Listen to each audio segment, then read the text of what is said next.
On screen again is a timer circuit, a timer program. Okay, Microsoft GX Developer. Now the difference here again is you don't have a whole lot of commands, so these are going to be different in how they set up, a little bit more complex. But the ladder logic is always going to be the same. This top line has got basically a stop point, a start point, an output that latches on. And this output, once it turns on, is going to energize these three lines. It'll activate or arm these lines. But now I have three timers here. Timer T0 counts to 100 tenths of seconds. Timer T200 counts to 1000. This is going to be milliseconds. Timer T256, 10,000. This is going to count in microseconds. So when I activate these, when these timers reach their time limit, it's going to activate the done bit right here and open the contact, each one. Now timer 0 is the 1 second timer, the 10-second timer at this point. Once that timer activates, it's going to close the contact on line 20. It's going to energize the output. It's going to open the contact on line 22 and turn the output off. And yet we can still use comparisons. Greater than 25. We compare timer 0's accumulator greater than 25. Less than timer 0's accumulator less than 75. So as long as this timer's accumulator is between the numbers 25 and 75, the output's going to be on. So we can use all the comparisons. We have different time frames. We have a different graphic. But it still all sets up in logical sequence. It's all relay ladder logic. Now I'm going to write this to the PLC. I write the main program. I write the PLC parameters. Well, I do not write comments on these because comments requires a tape drive being attached to the PLC. We execute. It gives me a security warning or a safety warning, another safety warning, and it tells me it's completed. We hit close. Now from here I want to monitor what I'm doing. So I'm going to go to the monitor buttons. Monitor mode, I turn on the monitor. Now it identifies, it shows me which contacts are activated, which are deactivated. So it shows me what is a 0 and what is a 1. Now as I go up and I energize that contact X1, it energizes the output, turns on all three timers at once.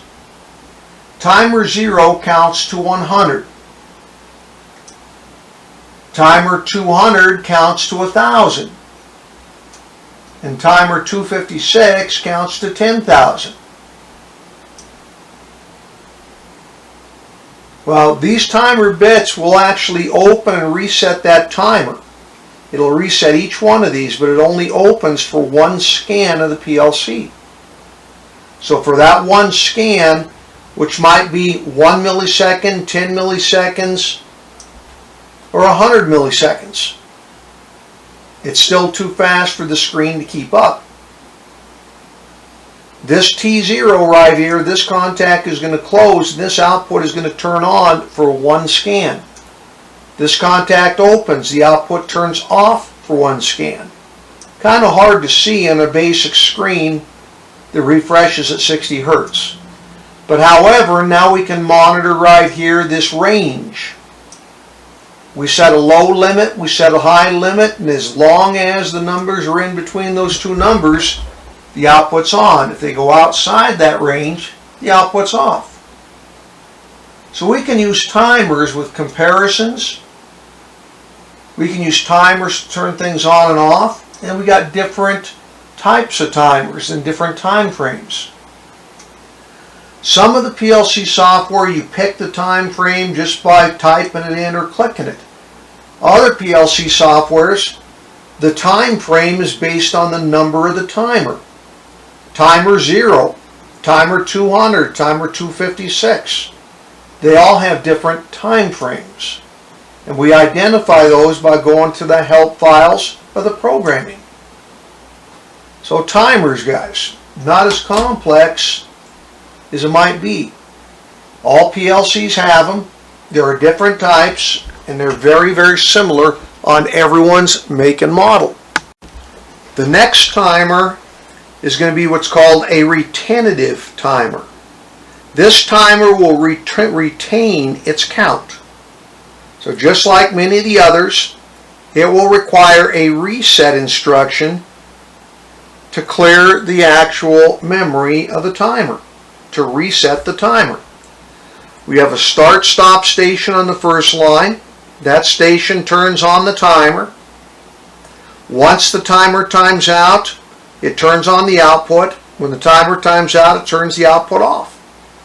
And here we have a comparison.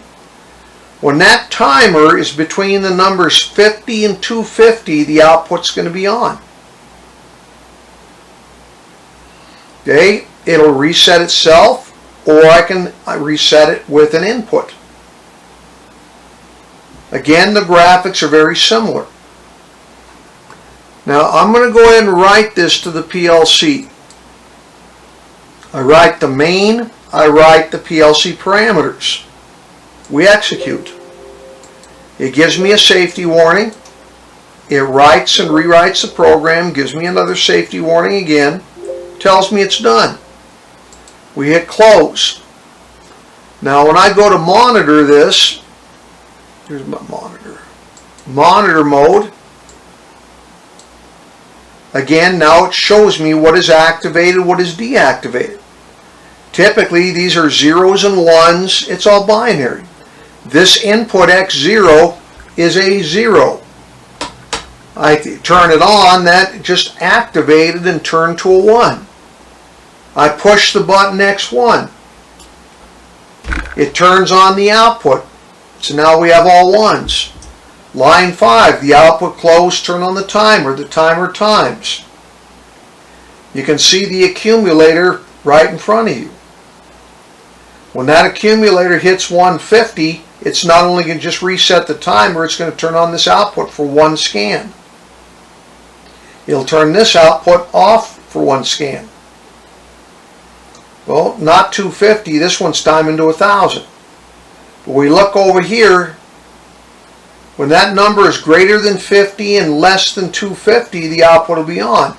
The current number is 400 and something, it rises.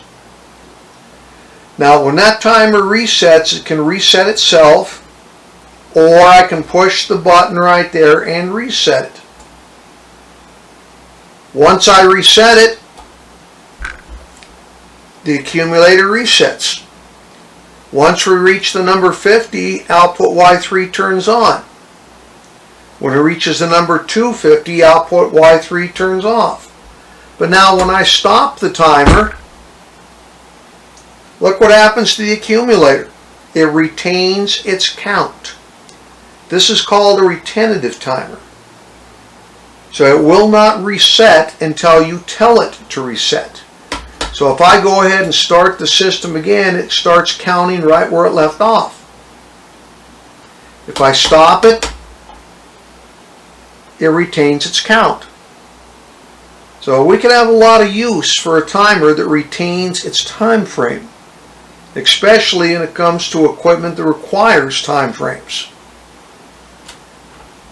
So there's all kinds of timers. We can time on, we can time off, we can have retentive. There's all different types of softwares out there. They all work the same. They all use relay ladder logic as the simplest method of programming.